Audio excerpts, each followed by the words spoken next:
Welcome to citizens pulse. నేను మీ రాజేష్.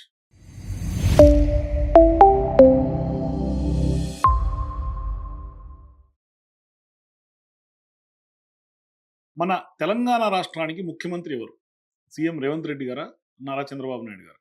ప్రస్తుతం తెలంగాణ రాష్ట్ర రాజకీయాల్లో జరుగుతున్నటువంటి అతి పెద్ద చర్చ ఇది. ఎందుకు ఈ చర్చ రైజ్ అయింది అంటే, ఇది ఎవరో రైజ్ చేసినటువంటి చర్చ కాదు. మరి ఎందుకు ప్రజల్లో ఈ చర్చ జరుగుతోంది? పొలిటికల్ వర్గాల్లో ఎందుకు ఈ చర్చ వస్తోంది అంటే, government of Telangana police department ఇచ్చినటువంటి వాళ్ళు రాసినటువంటి ఒక లేఖ.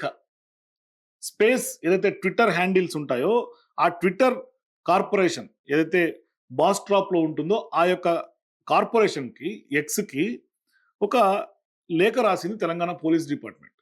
అయితే ఆ డిపార్ట్మెంట్‌లో ఏం మెన్షన్ చేశారంటే, under section 3/7 of information technology intermediates guidelines rules 2011 and section 69/A and 79/3 information technology amendment act 2008 and 94 BNSS of India. I am the Inspector of Police, Cybercrime Police Station, Hyderabad, Telangana, India. It is to inform you that a case is presently under investigation at this police station, wherein it has been observed that a user operating an account handle on your platform has posted abusive and hateful content targeting the Honorable Chief Minister of Sri Chandrababu Naidu Garu. The said handle has been repeatedly and continuously publishing content intended to abuse, provoke, and spread hatred, thereby disturbing public order and harming the dignity of a constitutional functionary. The content posted is a prima facie in violation of the applicable provisions of the BNS Information Technology Act 2000 and other relevant laws in force in India. In order to proceed further with the investigation and to ascertain the identity of the offender, the assistance of your esteemed organization is required. So ఏ rules ప్రకారం ఎందుకు ఏంటి అని చెప్పి, failure to comply with this lawful request notice shall attract legal action as per the relevant provisions of BNS 2023 and other applicable laws అని చెప్పిస్తా declaration కూడా రాసి inspector of police cyber crime నుంచి ఒక లేఖ ట్విట్టర్కి రాశారు.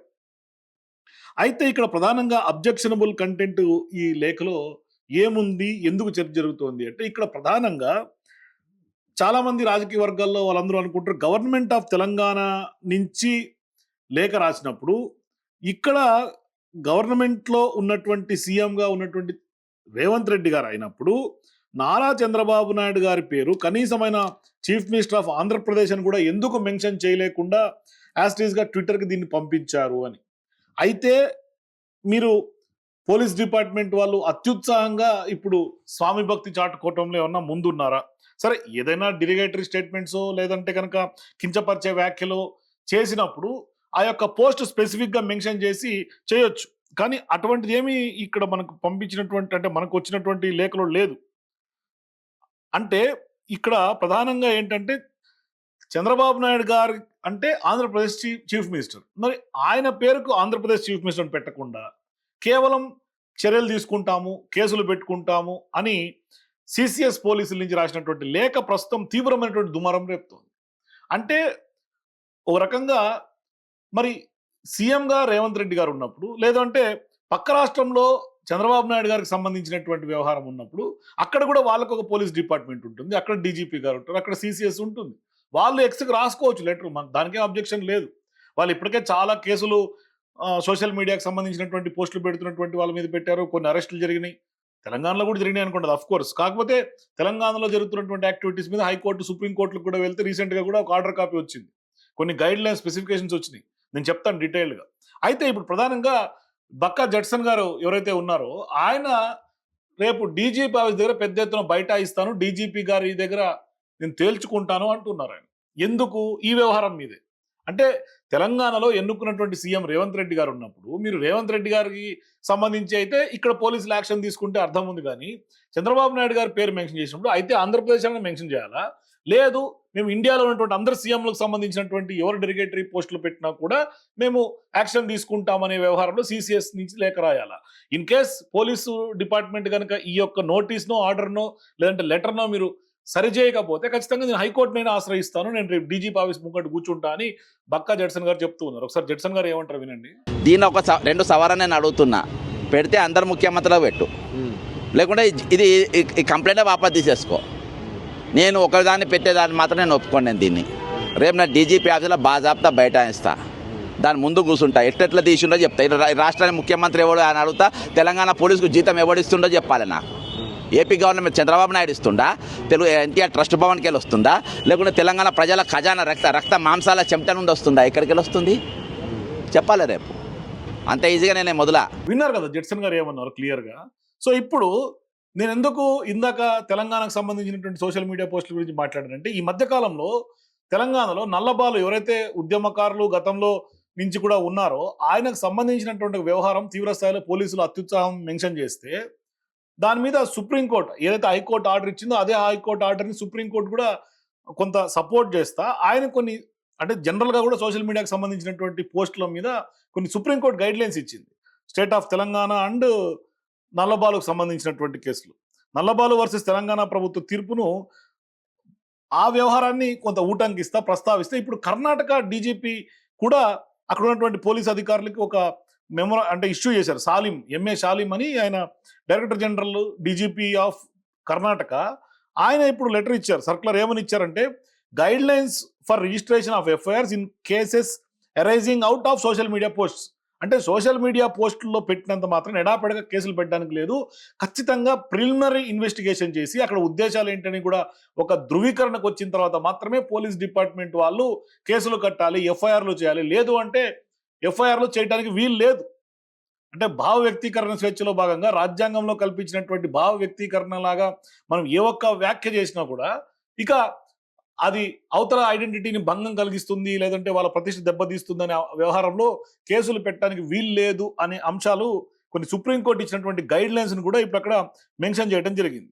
సో క్లియర్గా ఇచ్చారు. Judgment of honourable apex court passed in state of Telangana versus Nallabalu at Durgam Shashidhar Goud and ANR special leave petition criminal diary number 71178/2025 dated on 2/2/2026.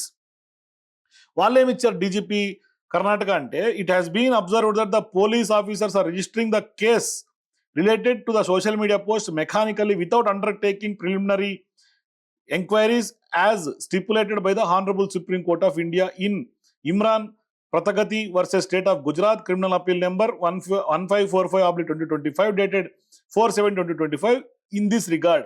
Further, the Honorable Supreme Court of India has upheld the guidelines framed by the Telangana High Court relating to the registration of FIRs in cases arising out of social media posts in referred judgment. So clear ga వాళ్ళు కొన్ని conditions పెట్టారు. Verifications of locus standi, preliminary enquiry in cognizable offences, high threshold for media post, అట్లాగే speech related offences, protection of political speech oblique post, defamation as a non cognizable offences, complaints with a arrest guide lines, ఇట్లా prior legal scrutiny in sensitive cases, frivolous or motivated complaints. అంటే segment వైజ్గా 8 guide లైన్స్ను supreme court ఇచ్చినటువంటి దాన్ని ఇప్పుడు కర్ణాటక ప్రభుత్వం కూడా అక్కడ police department కూడా ఇవాళ సోషల్ మీడియా పోస్టుల పట్ల జాగృతగా ఉండాలని పోలీసు అధికారులందరికీ ఒక సర్క్యులర్ జారీ చేసింది. అంటే ఒకవైపు ఇది జరుగుతూ ఉంటే ఇప్పుడు ఎక్స్కి సిసిఎస్ పోలీసులు లేఖ రాస్తూ ఉన్నారు మన తెలంగాణ పోలీసులు. ఇక సరే మనమేమి సీఎంల మీద లేకుంటే ప్రజాప్రతినిధుల మీద డెరగేటరీ స్టేట్మెంట్స్ చేయాలని దానికి మద్దతు కాదు. ఎవరు కూడా మాట్లాడకూడదు. అంటే పరుష పదజాలంతో, దూషించే పదాలతోటి, లేదంటే అవతల వ్యక్తుల యొక్క గౌరవాన్ని కించపరిచేలాగా డెరగేటరీగా డెఫర్మేటరీగా మాట్లాడటం ఎవరైనా తప్పే. అటువంటి మాట్లాడటమే కాదు, ఈవెన్ అటువంటి పోస్టులు కూడా తప్పే. అవతల వ్యక్తిని కించపరిచే హక్కు, హేళనగా చూసే హక్కు, అటువంటి పోస్టులు పెట్టడం ముమ్మాటికి తప్పే. కానీ దాని వెనకాల ఉద్దేశాలు ఏంటి, ఏ వ్యవహారంలో ఆ పోస్ట్ పెట్టారు, ప్రిలిమినరీ ఇన్వెస్టిగేషన్ జరిగిన తర్వాత మాత్రమే ఆ యొక్క గైడ్ లైన్స్ సుప్రీంకోర్టు రీసెంట్గా ఇచ్చింది కాబట్టి ఆ గైడ్ లైన్స్ ప్రకారం మాత్రమే కేసులు కట్టాలి అన్నది గవర్నమెంట్ ఆఫ్ కర్ణాటక ఒక డెసిషన్కి వచ్చి సర్క్యులర్ ఇచ్చారు పోలీస్ అధికారులకి. ఇప్పుడు జాతీయ స్థాయిలోనే సుప్రీంకోర్టు తెలంగాణ ప్రభుత్వానికి అట్లాగే నల్లబాలుకు సంబంధించినటువంటి వ్యవహారం జాతీయ స్థాయిలో ఈ యొక్క అంశం సీరియస్గా డిస్కషన్ జరుగుతుంది. సో ఇంత జరుగుతూ ఉంటే సిసిఎస్ పోలీసులు మాత్రం పక్క రాష్ట్ర ముఖ్యమంత్రికి ఇక్కడ కేసు నమోదైంది, మేము కేసులు కడతాము అంటున్నారు. అంటే భవిష్యత్తులో కూడా ఇటువంటి సోషల్ మీడియా పోస్టులు ఏమన్నా పక్క రాష్ట్ర ముఖ్యమంత్రి మీద పెడితే ఖచ్చితంగా కేసులు కడతామనే ఉద్దేశమే కనిపిస్తుంది సిసిఎస్ పోలీసులు. మరి అలాంటప్పుడు మరి జడ్సన్ గారు రచరచ చేస్తారు డీజీపీ ఆఫీస్ దగ్గర అంటున్నారు. మరి పోలీసుల అధికారుల తీరు ఏ విధంగా ఉంటుంది? మరి పోలీస్ అధికారులు దీన్ని కొంత ఎక్స్కి రాసినటువంటి లెటర్ని కొంత ఏమన్నా మార్చుకుంటారా? లేదు అంటే అంటే ఇండియాలో ఉన్నటువంటి అందరి ముఖ్యమంత్రుల సంబంధించి ఎవరు డెలిగేటరీ పోస్టులు పెట్టినా తెలంగాణ సిసిఎస్ పోలీసులు కేసులు కడతారా? ఏం జరుగుతుందో చూద్దాం. మీరు కూడా మీ అభిప్రాయాల కింద నాకు కామెంట్స్లో చెప్పండి. For more videos please watch citizens pulse.